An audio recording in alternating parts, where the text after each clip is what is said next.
Good morning বন্ধুরা, আমি সমিতা। তোমাদের সবাইকে ভালোবাসা জানিয়ে শুরু করছি আজকের পর্ব, আজকের দিন। আজকে হচ্ছে সেই দিন, 21 দিন হলো আমার অপারেশনের। এখন যাচ্ছি সেলাই কাটতে, বুঝতে পেরেছো?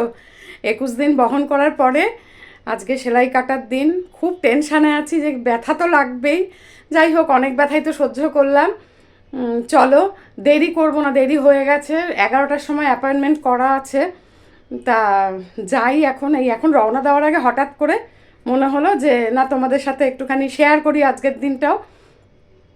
আর আমি তো আমার হাজব্যান্ড আর ছেলে বউদের সবাইদের বলছি আজকে আমার আতুর উঠবে। 21 দিনে আতুর ওঠে না বাচ্চা কাচ্চা হলে, যে দেখো 21 দিনের দিন সেলাই কাটবে। দেখি ডক্টর কি বলেন না বলেন। এখনও ভোগান্তি আছে, ডাক্তার বলেছে পুরোপুরি ঠিক হতে 1.5 থেকে 2 মাস টাইম লাগবে। দুটো স্টিচ তো কাটা আগেই হয়ে গেছে। দুটো স্টিচ কেটে বলেছিলাম না, একটা ড্রেন পাইপ করে দিয়েছিলেন, সেটা হয়ে গেছে। এখন আজকে 13খানা ক্যাচ ক্যাচ ক্যাচ ক্যাচ করে কাঁচি চালাবে না কি চালাবে জানি না, দেখি। চলো, আর দেরি করবো না। আরেকজন গাড়ি বার করতে গেছে, তারও পায়ে খুব ব্যথা গো। আজকে একটু ওকে অর্থোপেডিকের ডাক্তার দেখিয়ে আনবো, ওখানেই ফর্টিসেই। ঠিক আছে, আর দেরি করবো না। চলো, রাস্তায় যেতে যেতে যদি কথা বলতে পারি, না হলে পরে কি হলো না হলো তোমাদের জানাবো, কেমন? আর হ্যাঁ, ওয়েদারটা কিন্তু দুদিন ধরে বেশ ভালো না, রোববারেও বেশ মেঘলা মেঘলা ছিল। এই যে ফ্যান এখন অফ আছে, একটু গুমোট গরম লাগছে, যদিও আমি তাড়াহুড়ো করছি বেরোবো বলে। সকাল থেকে আজকের ওয়েদারটাও বেশ ভালো ছিল। এরকম থাকাই ভালো, না গরমকালে থাকবে না জানি, আবার আমাদের মনে করিয়ে দেবে সেই মানে অসহ্য গরম। আর বকবক করবো না, চলো। রওনা দিয়ে দিয়েছি আমরা। এই দিকটা বাইপাসের এখানটা কি মেঘ, মনে হচ্ছে বৃষ্টি আসবে। আর আমার তো এখন সাজগোজ বিহীন আমি আর কি, সাজগোজ আমার কিছুই নেই। টিপ একটু পরবো ভেবেছিলাম, টিপের পাতা খুঁজে পাচ্ছি না, বেশি নিচু টিচু হতে পারি না। আলাম থাক আজকে অবধি, এই অবধি। আর আমার তো নাইটি, তার উপরে এই ওড়না, কোনো উপায় নেই। আর পিছনের সিটেই বসছি, কারণ আমি হেলান ভালো করে এরম করে দিতে পারি না, এখন ব্যথা লাগে। দেখি আজকে কি বলেন ডক্টর, তারপর কত তাড়াতাড়ি সুস্থ হয়ে উঠি। সুস্থ এমনি মানে এইসব কাটিয়ে উঠি আর কি, ব্যথা। তারপরে এই যে এখন ঝুঁকতে পারি না বা হেলান দিতে পারি না, কতদিনে এগুলো মেটে, কি বলেন উনি। তারপর দেখা যাবে। তোমাদের বাইরেটা একটু দেখাই, কি ভালো লাগছে। আর একটা হচ্ছে কি, আমার না এই যে এই ওড়নারগুলো এরকম করে নিয়েছি না, ওখানটা পড়লে কি জ্বালা যে করে না, কল্পনা করতে পারবে না। স্টিচগুলো এরকম উঠে উঠে আছে তো, ওগুলোর মধ্যে লাগে আর ভীষণ জ্বালা করে, কি যে কষ্ট। এইবার তোমাদের বাড়িটা দেখাচ্ছি, সিগনালে দাঁড়ানো।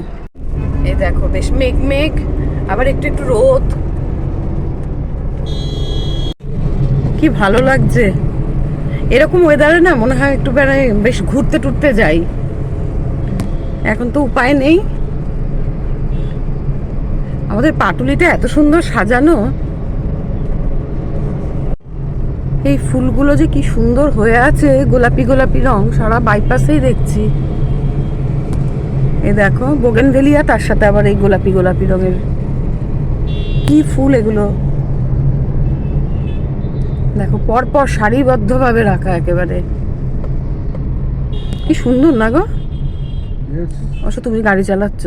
না না, আমি দেখছি তো। হ্যাঁ, দুদিকেই দেখছি রাস্তার। এই দেখো ফুলগুলো, এই দেখো অপূর্ব দেখতে লাগছে। হসপিটাল থেকে এসে হাত মুখ ধুয়ে ফ্রেশ হয়ে তোমাদের কাছে আসলাম আপডেট দিতে। আচ্ছা, আজকে পুরো সেলাই কাটেননি ডক্টর, দেখলেন খুব সুন্দরভাবে শুকিয়েও গেছে। উনি যেটা প্রথমে বললেন যে পুরোটাই কেটে দিই, তারপর উনি মানে এটা বললেন যে এই জায়গাটা যেহেতু আমাদের তো মাংস থাকে না, খুব হার্ড মাসল আর কি, খুব ভীষণ হার্ড। উনি বলেন আমি যদি পুরোটা এতটা সেলাই কেটে দিই, তাহলে অনেক সময় বাড়িতে হয়তো আমি ঝুঁকে কিছু করলাম বা শুতে গিয়ে কিছু হলো, তাহলে ফাঁক হয়ে যেতে পারে, এটা অনেকের হয়। তা উনি বললেন যে ঠিক আছে, আমি অল্টারনেট করে করে কেটে দিচ্ছি। আজকে অল্টারনেট করে কাটছি, তারপর অয়েনমেন্ট যেরকম লাগানো সেগুলো তো লাগানোই হবে, বাকিটা আবার 3 দিন বাদে কেটে দেবেন পুরো। বলে অসুবিধা নেই তো, দেখুন আমি এটা মানে নিতে চাইছি না, রিস্ক নিতে চাইছি না।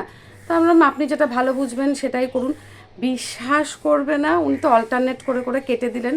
আচ্ছা, আর একটা হচ্ছে, খুব ভয় পেয়েছিলাম যে খুব ব্যথা লাগবে, একদম ব্যথা লাগেনি। একটু একটা কাটতে গিয়ে একটু লেগেছিল সামান্য, কিন্তু খুব ভালোভাবে কেটে টেটে দিয়েছেন। বললো একদম ঠিক আছে, কোনো ভয়ের কিছু নেই। আর কয়েকটা যেটা বাকি রইলো তাহলে শুক্রবার দিন আমার হাজব্যান্ডকে দেখাতে যাবো, ওই অর্থোপেডিকের বললাম না আবার যেতে হবে, তাহলে শুক্রবার আসবো। ডক্টর বললো হ্যাঁ হ্যাঁ সেদিনকে পুরো কেটে দেবো, ব্যাস আর কোনো অসুবিধা নেই, আর অয়েনমেন্টটা যেরকম সেরকম চলবে, এমনি সব ঠিক আছে। মানে কি বলবো বলো, আর গেলাম যে বোধহয় পুরোটা এ করবে, কারণ এখানটা ভীষণ টান ধরে, তো নিচু হতে পারি না বা হাতটা এগোতে পারি না। আমরা যখন বেরিয়ে মানে আমার যখন সেলাই কাটা হয়ে গেল ওই অল্টারনেট করে করে, মানে একটা রেখেছে একটা একটা এরকম করে করে, যাতে ফাঁকটা না হয়, ওটা একটা সাপোর্ট দেবে এই কদিন। তারপরে একজন ভদ্রলোকের হাঁটুতে কিছু একটা হয়েছিল, অপারেশন হয়েছে, উনি এসছেন ঠিক, উনি অফিস টফিস করেন, তো উনি বলছেন না আমি বারবার আসতে পারবো না, ডক্টর কেটে দিন।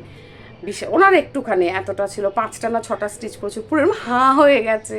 আমরা ডক্টর বললেন দেখলেন তো, আমি যাক বাবা ঠিক ডিসিশনে নিয়েছেন। আচ্ছা আর এদিকে তোমাদের বলি, আমার বোধহয় রাহু কেতু শনি যা যা আছে সব লেগেছে, জানো তো কী অবস্থা। এক তো এই গেল, তার মধ্যে এদিকে দাঁতটা নিয়ে পড়েছি মুশকিলে। তা ডক্টর ওটিতে ছিলেন বলে আমি বললাম চলো ডাক্তার একটু ডেন্টিস্ট এখানে দেখিয়ে নিই, আমি তো এখন বাইরে বেরোতে পারছি না। ও বাবা দেখে টেকে উনি বললেন এক্সরে তো করাতেই হবে। এইদিকে লাস্ট যে কষের দাঁতটা সেটা তো তুলতেই হবে, ওটার তো কোনো ফাংশান নেই, কোনো কাজে লাগে না। আর বললো যে এক্সরে দেখে তার পাশে যেটা আছে সেটা দেখছি। মোদ্দা ভাষায় কী বলতো, মানে বাংলা ভাষায় পোকা হয়েছে, দুটো দাঁতে পোকা হয়েছে অসভ্যের মতন, এরকম খ্যাবড়া খ্যাবড়া করে। আর প্রত্যেকটা দাঁত না বিশ্বাস করো, আমরা আজ কত বছর হয়ে গেছে, একটা খুব অ্যাড দেয় না যে মানে দাঁত শিরশির করবে না, এই করবে না, সেই পেস্ট ছাড়া কিন্তু মাজি না, বাড়িতে ঢোকেও না। মাজা সত্ত্বেও জল বা কিছু খেতে গেলে বা ঠান্ডা জল কেন এমনি জল খেতে গেলেও না কি শিরশির করছে, দাঁতগুলো গেছে আর কি, মানে পুরো বললাম না রাহু কেতু শনি সব কিছু ধরেছে শরীরে। যাই হোক, এত কিছু প্রবলেম নিয়ে রয়েছে, তো ডেন্টিস্ট বললেন যে আমি ওষুধ দিচ্ছি। আমলাম আমার ব্যথা করে যাচ্ছে না, কী বলতো মাছ খাচ্ছি বা শক্ত কিছু খেতে গেলে একটু কট করতে গেলে বাবা যা ব্যথা করছে। যাই হোক উনি বললেন যে এখন এগুলো কিচ্ছু করা যাবে না, আরও 1 মাস আপনার এগুলো পুরো মানে পিঠে রয়েছে এগুলো সব ঠিক হয়ে যাবে, তারপর দাঁতের ব্যাপার। আর এমার্জেন্সি ওষুধ দিয়েছেন। আমি বললাম ওরে বাবা রে, এই পোকা খাওয়া দাঁত এখন ওই ধারেরটা তোলাটা আমার ভীষণ ভয় পাই, জানো তো আমি এমনি কাটা ছেঁড়ায় ভয় পাই না, দাঁতের ব্যাপারটা আমার খুব কী জানি আতঙ্ক। আর এইভাবেই চলতে হবে, এখন তো বয়স হচ্ছে এইভাবেই চলতে হবে। যাই হোক আজকের দিনটা এইভাবে কাটালাম, আবার পরে দেখি বিকেলবেলা যদি পারি আসবো, কেমন। গুড মর্নিং বন্ধুরা, আজকে হলো গিয়ে মঙ্গলবার, মানে পরের দিন। কালকে ভিডিওটা শেষ করতে পারিনি, ভেবেছিলাম এসে একটু করবো ঠরবো, শরীরটা ভালোও লাগছিল না, বেলা হয়ে গিয়েছিল, খাওয়া দাওয়ার পর ঘুমালাম, ঘুম থেকে উঠে আর শরীরটা ছেড়ে দিয়েছিল। তা আজকে সকালবেলা এখন তো 12টা প্রায় বাজে আর কি, তাই গুড মর্নিংই বললাম, তোমাদের কাছে আসলাম। আজকে একটা জিনিস দেখো, আমার এই দেখাচ্ছি তোমাদের, একটা ফুল গাছ অ্যালামন্ডা গাছের ভেতর না কত গিমা শাক হয়েছে। আমি আমার হাজব্যান্ডকে অনেকদিন ধরে বলছি বাহ এবার বেশ আমার জানালা বাগানের গিমা শাক খাবো, সংক্রান্তির দিন খায় এঁচোড়, তারপরে এই যে চৈত্র সংক্রান্তিতে গিমা শাকের বড়া, আমার শ্বশুরবাড়িতে এগুলো খায়, আমডাল। তা আমি বললাম কি ভালো হয়েছে, এবার আর কিনতে হবে না, আমি যত্ন সহকারে রেখেছি। আমার কর্তা বলে যাচ্ছে না এগুলো গিমা শাক না, এগুলো কি উল্টো পাল্টা। আমি যে হ্যাঁ গো, কারণ আমরা আগে যেখানে থাকতাম সেখানে না আমার শাশুড়ি মা তুলতেন, তখন আমার মনে আছে। আজকে কি করেছে, সকালবেলা একাটি গিমা শাক নিয়ে এসছে প্রমাণ করার জন্য যে ওটাই গিমা শাক কিনা। তোমাদের দেখাচ্ছি দুটোই, চলো। এই দেখো এইটা নিয়ে এসছে, নিয়ে এসে আবার মিলালো। আমি যত বলছি হ্যাঁ, আর বলেওনি, 2 দিন বাদে আনতে পারতো, এখনও তো সংক্রান্তি দেরি আছে, শনিবার বোধহয় সংক্রান্তি। দেখো এই দেখো লাল শাকের গোড়াগুলো করে দিয়েছিলাম, লাল শাকের গাছ হয়েছে 2টো, আরগুলো মরে গেছে, যতটুকুন হয়। এই দেখো তোমাদের দেখাই, এই আমার হচ্ছে অ্যালামন্ডা গাছ, এই যে হলুদ হলুদ ফোটে, এই দেখো কত গিমা, দেখেছো? আমার জানালা বাগানে গিমা শাকও আছে। এই আর এই যে মিলালো, মিলিয়ে তার শান্তি হলো, এই যে বলে হ্যাঁ, দেখেছো পুরো ভরে গেছে, আমার ওইটা না আনলেই হতো। এই দেখো কত ভালোই হয়েছে, অনেকগুলো বড়া হয়ে যাবে, খেতেও সে ভালোবাসে। এই যে দেখো জায়গায় আবার রেখে দিই এখানটায়, এটা শনিবার দিনকে ছিঁড়বো। আমার এইটুকুন জায়গার মধ্যে জানালা বাগানে আর কত কি করব বলো। তাও লেবু গাছটা না কেন জানি না লেবু হচ্ছে না। আর এবছর তো আমি কিছু করতেও পারছি না, কারণ তো একটু বসি, কারণ জানো যে এখন তো মাটি টাটি কোনো কিছু ঘাঁটছি না। সেলাই সেলাই পুরোপুরি কাটা হোক শুক্রবার অবধি, তারপর দেখা যাক। তাও লাল শাক জানো তো অনেকগুলো পুঁতেছিলাম। এবার ওই যে দুদিনের জন্য বাপের বাড়ি গিয়েছিলাম না খড়দায়, তখন জল পড়েনি, ওমা এসে দেখি সব শুকিয়ে গেছে। এই দুটো টিকটিক করে জল মানে রয়েছে, আর ওই ঘরে কয়েকটা রয়েছে। কলমি শাকের ওই এও পুঁতেছি, জানি না হবে কি না, কারণ এবছর আর কি করবো। আর এই গিমা শাকটা না নিজে নিজেই উঠেছে, গিমা পাতাগুলো খেতে বেশ ভালো লাগে, তিতো তিতো। শাশুড়ি মা থাকার সময় খুব বড়া ফড়া এগুলো হতো এগুলোর। আর আমার শ্বশুর বাড়ি বাপের বাড়িতে খুব বড়া খাওয়ার চল, আমি নিজেও ভালোবাসি, দেখবে আমি প্রায় করি এটা ওটা সেটা। দুই বউও করে এখন।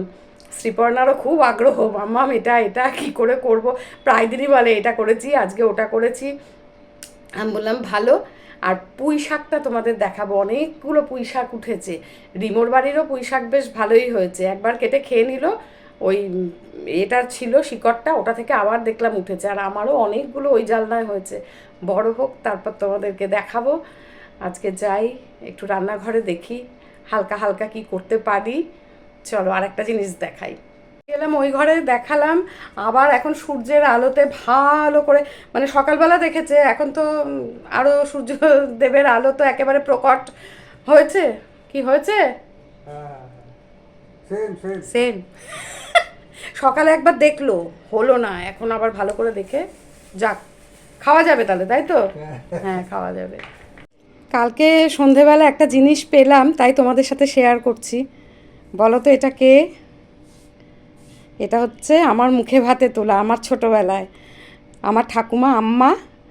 আম্মা খুব সুন্দরী ছিলেন, তখনকার দিনে তো ব্ল্যাক অ্যান্ড হোয়াইট ছবি। আম্মার কোলে আমি, নিজেরই কীরকম মজা লাগছে। আর আরেকটা ফটো তোমাদের দেখাই।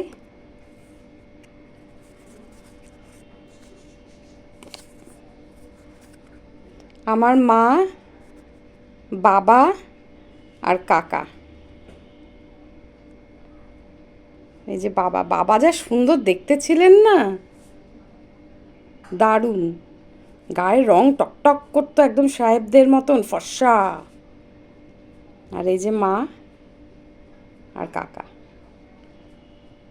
এই দুটো কালকে ড্রেসিং টেবিলের ড্রয়ারে একটা বইয়ের মধ্যে পেলাম, তাই তোমাদের সঙ্গে শেয়ার করলাম।